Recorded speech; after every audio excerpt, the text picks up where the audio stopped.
Good morning all student. आप सभी का श्री श्याम एजुकेशन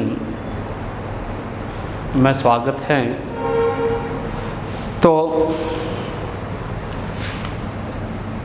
हम अध्ययन करेंगे विज्ञान BA पार्ट सेकंड के राजनीति विज्ञान के BA पार्ट सेकंड के बारे में अध्ययन करेंगे। तो हमने पहले अध्ययन किया था राज्यसभा का कि संसद 3 अंगों से मिलकर बनी होती है, लोकसभा, राज्यसभा। तो राज्यसभा हमने पढ़ ली। अब जो अध्ययन करने जा रहे हैं वो है लोकसभा। लोकसभा मतलब लोक नाम आ रहा है, इसका मतलब जनता द्वारा, कि वह संस्था जिसमें जनता द्वारा चुने हुए प्रतिनिधि सम्मिलित होते हैं क्या कहलाती है? लोकसभा कहलाती है। क्या कहलाएगी? कि जनता द्वारा चुने हुए प्रतिनिधियों को सम्मिलित करना ही लोकसभा है। अब लोकसभा की बात करें कि लोकसभा को निम्न सदन, लोकसभा को क्या कहा जाता है? निम्न सदन कहा जाता है, लोकप्रिय सदन कहा जाता है। लोकप्रिय सदन क्यों कहा जाता है? आपसे पूछ ले, लोकप्रिय सदन, कि लोकसभा को निम्न सदन और लोकप्रिय सदन के नाम से भी जाना जाता है। लोकसभा के बारे में महात्मा गांधी ने क्या कहा है? बांझ स्त्री, कि महात्मा गांधी ने लोकसभा को क्या कहा है? महात्मा गांधी ने लोकसभा को बांझ स्त्री कहा है। आपसे पूछ ले कि लोकसभा को बांझ स्त्री कहने वाला व्यक्ति कौन था? महात्मा गांधी था। या फिर कह सकते हैं बातूनी सभा। क्या कह सकते हैं? बातूनी सभा। तो लोकसभा को बातूनी सभा भी कहने वाला कौन था? महात्मा गांधी था। तो लोकसभा को निम्न सदन, लोकप्रिय सदन या फिर प्रथम सदन के नाम से भी जाना जाता है। प्रथम सदन भी कह सकते हैं इसे। प्रथम सदन, निम्न सदन, लोकप्रिय सदन। महात्मा गांधी ने क्या कह दिया? बांझ स्त्री या बातूनी सभा, कि यहाँ पे कार्य न होकर के लोग सिर्फ क्या करते हैं? बातचीत करते रहते हैं। अब देखो 1952 में, कब? 1952 में लोकसभा का गठन हुआ था। आपसे पूछ ले, लोकसभा का गठन कब हुआ था? लोकसभा का गठन है वो 1952 में हुआ था। इसके गठन की बात करें, जो गठन बना है मूल संविधान में सदस्य संख्या कितनी थी? 1952 में जो लोकसभा का गठन किया गया उसमें मूल संविधान में जब निर्माण हुआ था, मूल संविधान में लोकसभा की सदस्य संख्या, लोकसभा की सदस्य संख्या 500 थी। कितनी निर्धारित की गई? कि जब ये मूल संविधान बनाया गया था ना अपना, उस दौरान लोकसभा में अधिकतम संख्या कितनी थी सदस्यों की? 500 थी। लेकिन गोवा, दमन और द्वीप के पुनर्गठन अधिनियम 1987 द्वारा, कि किसको? गोवा, दमन, द्वीप का पुनर्गठन अधिनियम, पुनर्गठन अधिनियम 1987, कि गोवा, दमन, द्वीप का पुनर्गठन अधिनियम 1987 के अंदर पुनर्गठन अधिनियम पारित हुआ था। उसमें संख्या पूछ ले कितनी कर दी गई? भाई 500, अधिकतम 552 होगी और वर्तमान में सदस्य संख्या कितनी होगी? 545। तो इस अधिनियम के माध्यम से अधिकतम सदस्य संख्या 552 और वर्तमान में सदस्य संख्या 545। कितनी है? 545। अब 545 की बात करें कि 530 तो होंगे राज्यों से और 20 संघ क्षेत्रों से। इन 545 में से 530 तो जो 52 की बात चल रही है अधिकतम किससे चुनकर आएंगे, 530 राज्यों से, और बच गए 20 वो संघ क्षेत्रों से, मतलब केंद्र शासित प्रदेश से, केंद्र शासित प्रदेश से चुन के आएंगे। और जो 2 रह गई वो एंग्लो इंडियन मनोनीत होंगे। तो इस प्रकार से इसकी सदस्य संख्या कितनी हो गई, देखें तो वर्तमान में सदस्य संख्या कितनी है, 545। 530 कहाँ से चुने जाएंगे, राज्यों से, 20 केंद्र शासित प्रदेश से, 2 एंग्लो इंडियन का क्या होगा, मनोनीत होगा। इसके आधार पे देखें कि अधिकतम सदस्य संख्या 552 ही रहेगी। लोकसभा पूछ ले आपसे, हम क्या अध्ययन कर रहे हैं, लोकसभा का अध्ययन कर रहे हैं। लोकसभा को क्या कहा जाएगा, प्रथम सदन, निम्न सदन, लोकप्रिय सदन कहा जाता है। महात्मा गांधी ने लोकसभा को बांझ स्त्री या बांतुनी स्त्री कहा है। 1952 में लोकसभा का गठन किया गया था। जब 1952 में लोकसभा का गठन होना था तो मूल संविधान में इनकी सदस्य संख्या कितने व्यक्ति आने थे, 500 व्यक्ति आने थे। लेकिन 1987 के अंदर गोवा दमन द्वीप को जैसे ही भारत में शामिल किया गया, भारत की संसद के साथ जोड़ा गया, पुनर्गठन अधिनियम के तहत इनकी सदस्य संख्या की गई तो अधिकतम सदस्य संख्या कितनी हो गई, 552। और ये 552 ही रहेगी अधिकतम, इससे ज़्यादा नहीं बढ़ने वाली है। वर्तमान में सदस्य संख्या 545 है, जिनमें से 530 राज्यों से, 20 केंद्र शासित से और 2 एंग्लो इंडियन सदस्य क्या होंगे, मनोनीत होंगे। अब आपको सारणी बनानी आगे कि किस राज्य से कितने सदस्य लोकसभा के चुनकर आते हैं। तो सारणी बना लीजिए आप कि किस राज्य से कितने सदस्य आएंगे, कौन सी जाति का आएगा या जनजाति वगैरह ओबीसी जैसे होते हैं ना, वही सारणी बनाएंगे राज्य। इसके बाद राज्यों के बाद की बात करें सारणी के अंदर तो सदस्य संख्या कि किस राज्य से कौन कितने सदस्य चुनकर आएंगे लोकसभा में। पूछ ले अनुसूचित जाति और अनुसूचित जनजाति, चलो ये इतना ही करना है आपने, इतनी ही सारणी बना कि किस राज्य से कितने सदस्य चुनकर आएंगे, राज्य और सदस्य संख्या।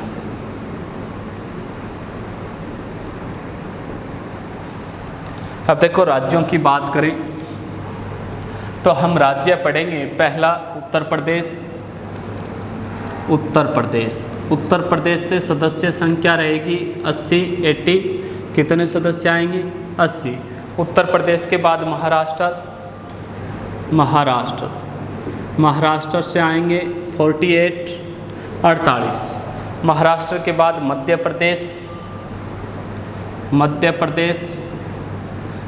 प्रदेश से आएंगे 29 कितने सदस्य, 29। फिर कर्नाटक से पूछ ले आपसे 28 सदस्य, कितने सदस्य, 28 सदस्य। कर्नाटक के बाद राजस्थान से 25 आएंगे। फिर बात कर ले केरल की, केरल से 20। केरल के बाद हरियाणा से आएंगे 10। इसके बाद हरियाणा के बाद पूछ ले हिमाचल प्रदेश से 4। हिमाचल प्रदेश से आएंगे 4। मणिपुर से पूछ ले कितने सदस्य चुने जाएंगे, मणिपुर से 2। कितने सदस्य, 2 सदस्य। मणिपुर के बाद पूछ ले कि पश्चिमी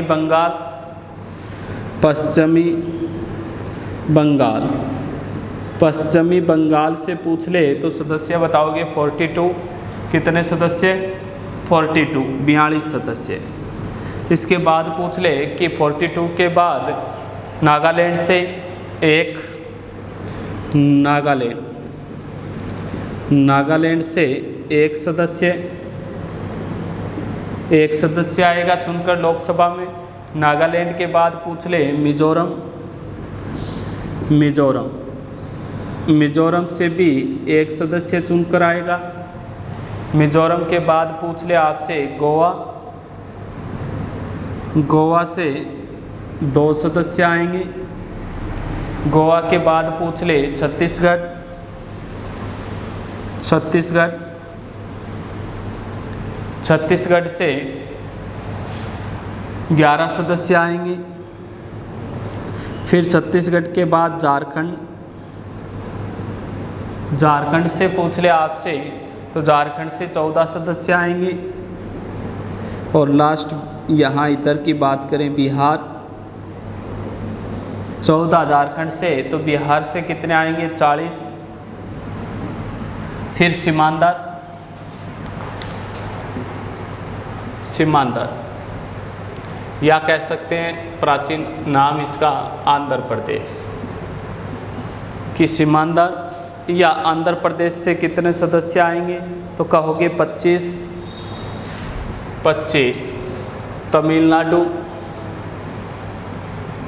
सीमांदर के बाद पूछ ले कि तमिलनाडु से कितने सदस्य चुने जाएंगे तो कहोगे 39, 39।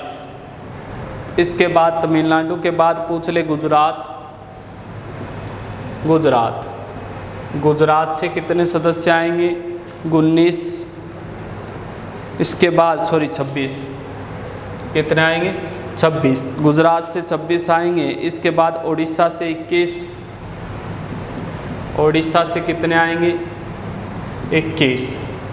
उड़ीसा के बाद पूछ ले आपसे तो कहोगे असम से 14,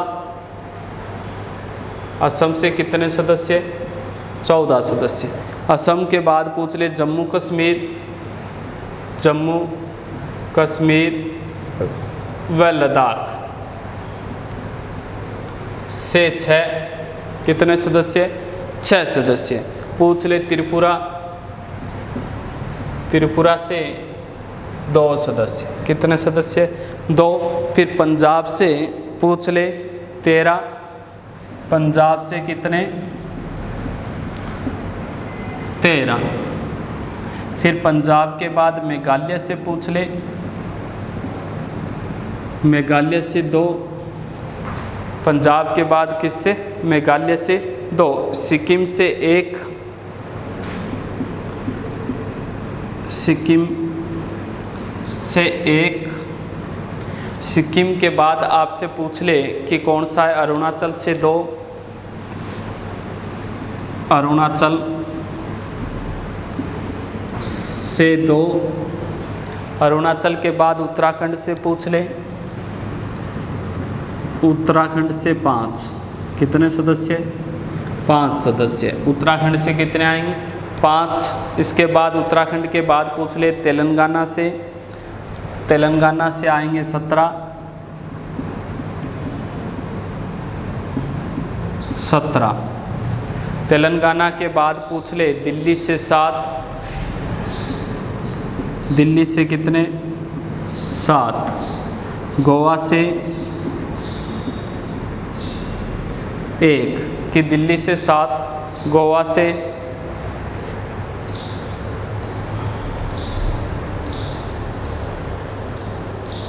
1, चंडीगढ़ से 1, अंडमान निकोबार जो है लक्षद्वीप वहाँ से अंडमान से 1, लक्षद्वीप से 1 और पांडुचेरी से 1, दादर नागर हवेली से 1। कहने का मतलब है कि केंद्र शासित, सॉरी गोवा से कर रखा है हमने, कितने कर रखे हैं गोवा से आगे पढ़ेंगे 2 कर रखे हैं। तो केंद्र शासित प्रदेश जो रह गए दिल्ली के अलावा, जैसे अंडमान, अंडमान से 1, लक्षद्वीप से 1, पांडुचेरी से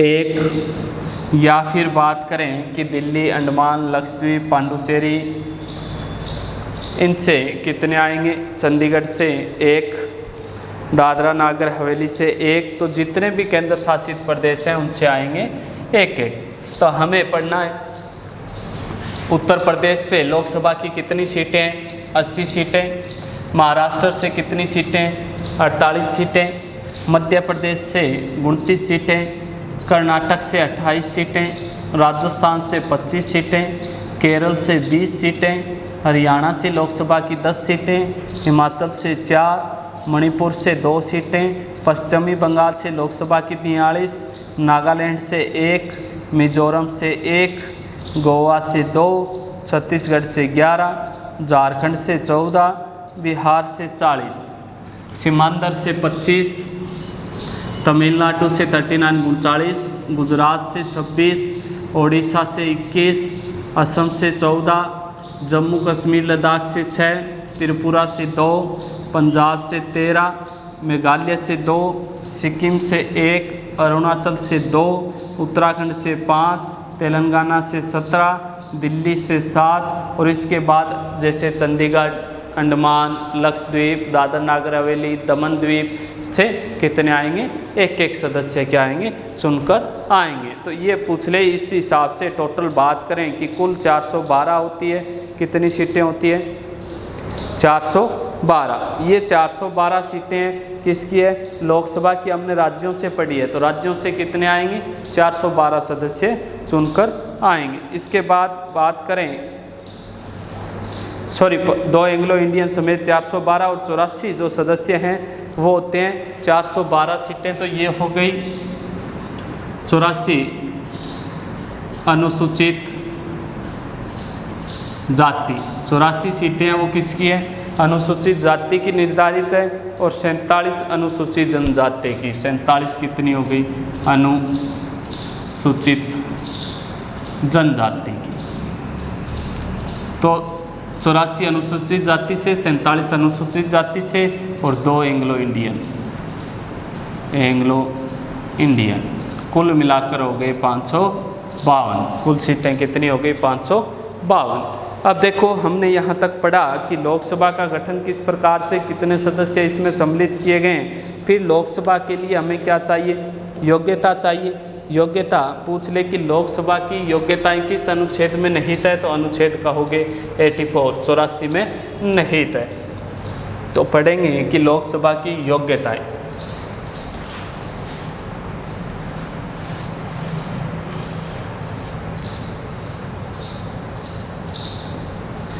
कौन कौन सी योग्यताएं मिली है, तो देखो योग्यताएं, लोकसभा की योग्यताएं पूछ ले कि किस अनुच्छेद में वर्णन है, तो अनुच्छेद 84 में कहोगे। किस अनुच्छेद में वर्णन मिलता है लोकसभा की योग्यताओं का, अनुच्छेद 84 में। लोकसभा क्या हो, वो पहली योग्यता क्या होगी, वह भारत का नागरिक हो। कहाँ का नागरिक हो, भारत का नागरिक।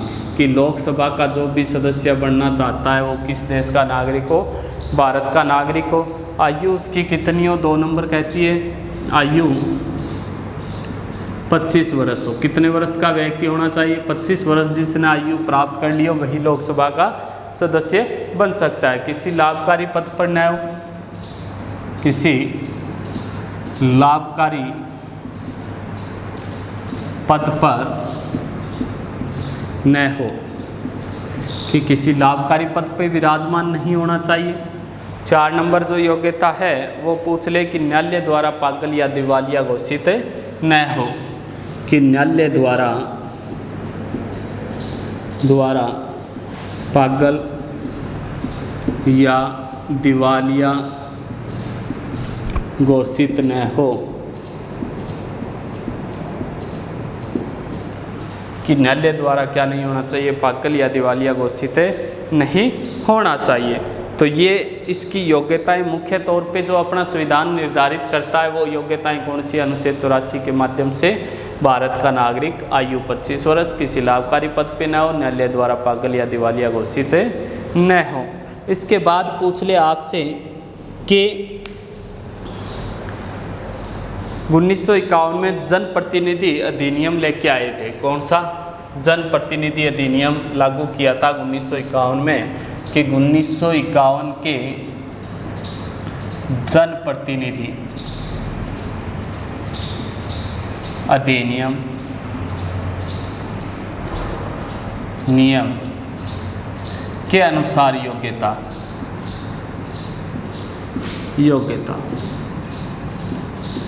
कि 1951 का जो जनप्रतिनिधि अधिनियम था उनके अनुसार लोकसभा के सदस्यों की योग्यता क्या निर्धारित की गई है या क्या योग्यताएं, कि जहां पर अनुसूचित जाति व जनजाति स्थान आरक्षित हो वहां भारत के किसी भी स्थान से अनुसूचित जाति व जनजाति का सदस्य होना आवश्यक है। क्या कह रहा है पहली योग्यता की कौन सा, जैसे कोई पद है भारत के जहां किस जाति का अनुसूचित जाति या अनुसूचित जनजाति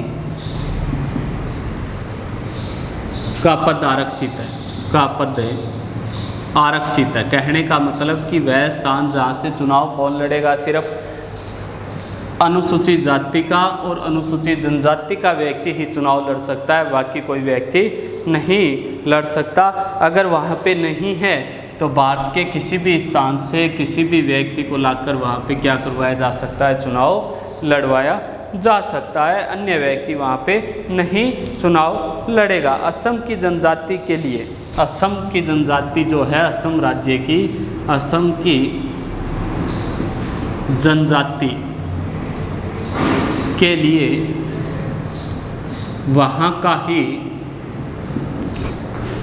निवासी होना चाहिए, कि असम के अंदर जो आरक्षित सीट है वहाँ पे कोई जाति अनुसूचित जनजाति या अनुसूचित जाति का प्रावधान नहीं है तो वहाँ से चुनाव जो होगा तो असम का जनजाति का ही होना चाहिए और असम राज्य का ही होना चाहिए। भारत के अन्य किसी राज्यों से हमें लेकर नहीं आ सकते। इसके अलावा जो चुनाव लड़ेगा उम्मीदवार का नाम मतदाता सूची में होना आवश्यक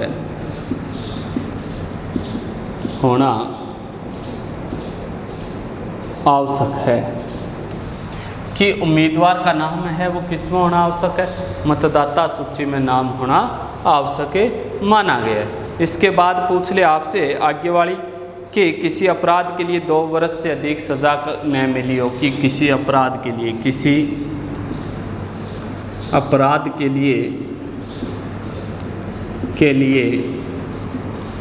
2 वर्ष से ज़्यादा, क्या कह रहा है भाई, किसी अपराध के लिए 2 वर्ष से ज़्यादा सज़ा न पाई हो या जेल से छुट्टे 5 वर्ष से हो गए हों। 2 वर्ष से ज़्यादा सज़ा न मिली हो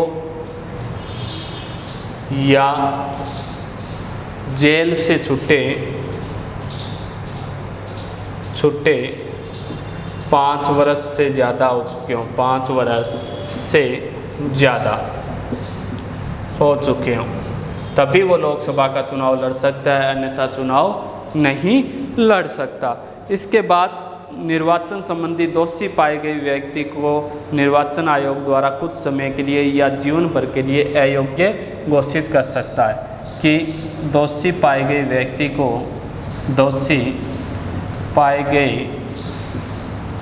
व्यक्ति को निर्वाचन आयोग द्वारा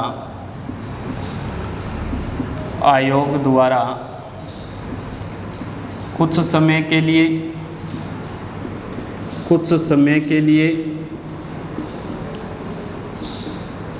या जीवन पर्यंत अयोग्य घोषित कर सकता है, अयोग्य घोषित कर सकता है। तो हम पढ़ रहे थे कि 1951 के जनप्रतिनिधि अधिनियम के माध्यम से योग्यता